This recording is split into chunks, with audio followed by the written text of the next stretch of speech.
Marada, le hago una pregunta. Em, en la revista de Teoría y Política, del Partido Comunista, ¿no?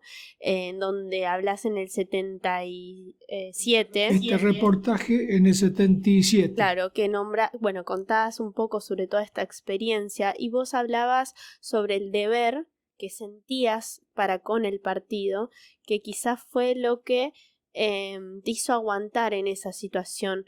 ¿Querés contarnos un poco a qué te referías con ese deber? Sí, bueno, era que el daño hubiera sido enorme. Se trata de principalmente la lista, porque no era un comité central de 50 miembros o de 40, era más reducido, de menos de 20. El primero de la lista era Otto Vargas y así era el comité central. Tenía otro nombre, Comité Nacional de Recuperación Revolucionaria. Es decir, salvaguardar los camaradas y los bienes del partido. Si uno hubiera, yo no, en ese sentido no es que conocía tal imprenta, tal cosa u otros datos, pero sí en cuanto a los cuadros, que después hacían ciertas tareas sobre finanzas, etcétera, o sobre actividad. Ese era el punto, digamos, tenía como responsabilidad preservar eso, y no haber bueno, ahí está, digamos, el punto, que ellos eso no lo consiguieron, que yo creo que era la cuestión. Podía haber sido trabajo, pero ellos tenían elementos, creo, ya para suponer, y por eso lo hicieron con tanta. Y a partir de ahí conocer cómo había sido el viaje a Cuba, qué hice en Cuba. Lo de Cuba pueden haber sospechado, tener otros datos, por otras historias, digamos. Y todas otras cuestiones que les interesara a ellos, digamos, ¿no? Si se entiende, en ese sentido, sabiendo, bueno, que en eso te va, ¿cómo decir? Está la relación entre el dolor y la pérdida de la vida. Es decir, ahí siempre estás, y si perdés la vida, se termina el dolor. Así que el mecanismo es decir, bueno, lo mejor es que me maten, terminan de torturarme, en eso no. Y el dolor bueno, el dolor es el dolor, no vamos a tratar ahora de ponerse a explicar y cómo es desde el punto de vista, decir, cómo resistir. No hay un problema técnico, no hay un manual. Si vos tratás de recostarte por un lado, la electricidad va. La tortura tiene 1001 formas, cada una más atroz. Y de ese punto si te matan se termina la tortura, punto. Y vos, bueno, está bien, ¿no? Morí, etcétera, pero preservaste. Bueno, en ese sentido tenés esa responsabilidad y esa obligación. Ahora no es cómo vas a sentir un dolor. Bueno, sí, efectivamente es así. Ahí, hasta donde bueno, ahí vos podés ir pensando que podés preservar tu vida y cantás o entregar los secretos. Ahora pasás, tu condición de ser humano cambia a pasar de ser un revolucionario a ser un traidor. Después habrá, cada caso hay que verlo en concreto, qué es lo que uno entrega, lo que no entrega, qué entregaste, qué dijiste. Bueno, son historias de los partidos del siglo XIX con María Engel, tienen en ese caso distintos. En ese caso sos un traidor en toda la línea porque te dieron esa responsabilidad que además hay que hacerse bien. Hay que hacerla bien, tiene otro tipo de problema, ¿no? El principal sería en las condiciones de una dictadura.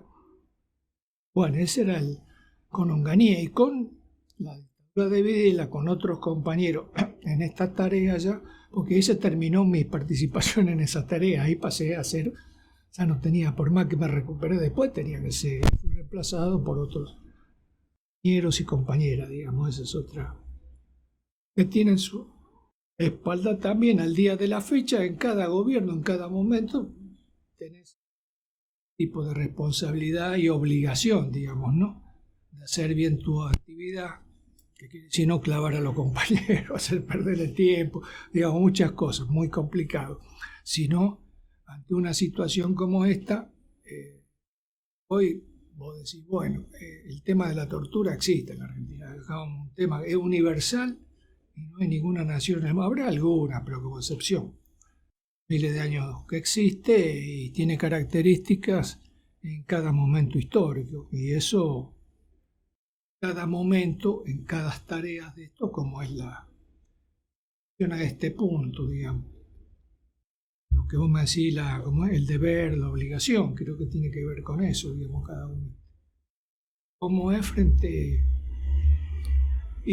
al resto de los camaradas que yo conocía, otros miembros del partido, mi propia compañera, que no era todavía compañera, militaba conmigo en la misma área.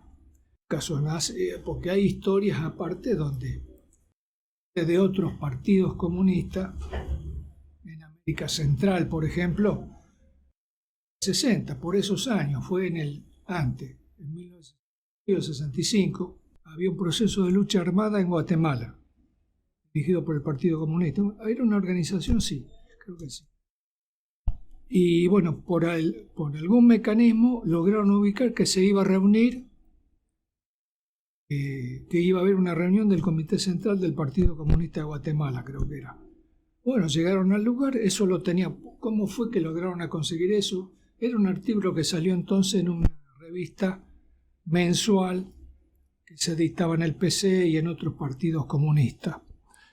Y bueno, sorprendieron, digamos, la reunión por sorpresa, los capturaron a todos, los torturaron a todos, los asesinaron a todos y los tiraron al Océano Pacífico. Eso, digamos, quedó, digamos, como una imagen. Eso del año 66, ya digamos la lucha armada en América Latina, no es que era un paseo, había triunfado la Revolución Cubana, no era que vos juntabas 15 jóvenes, te ibas. Eso fue la Revista Internacional, se llamaba, que era un organismo desde el punto de vista del periodismo escrito, se editaba en la capital de Checoslovaquia, no existía la Internacional Comunista, pero había una cosa coordinada de los partidos comunistas prosoviéticos que, entre otras tareas, editaba esta revista. Y daban a conocer las experiencias mejores y los terribles golpes que eran. O de esos años uno tenía ya para pensar. Y bueno, cosas que te van educando, formando, viste, de lo de la tortura en la FEDA y en el PC. Había en general, por la historia que uno conocía de la década mundial, la guerra de liberación, partidos comunistas de su fundación en el siglo XX, el PC, uno iba conociendo y te ayudaban a formarte ese tipo de actitud que uno tiene que tratar. Y bueno, eso no es una enormidad lo que cuesta, que te voy a decir, ¿no? Es lo que te pasa por la cabeza. No sé si se entiende, por lo menos para que después te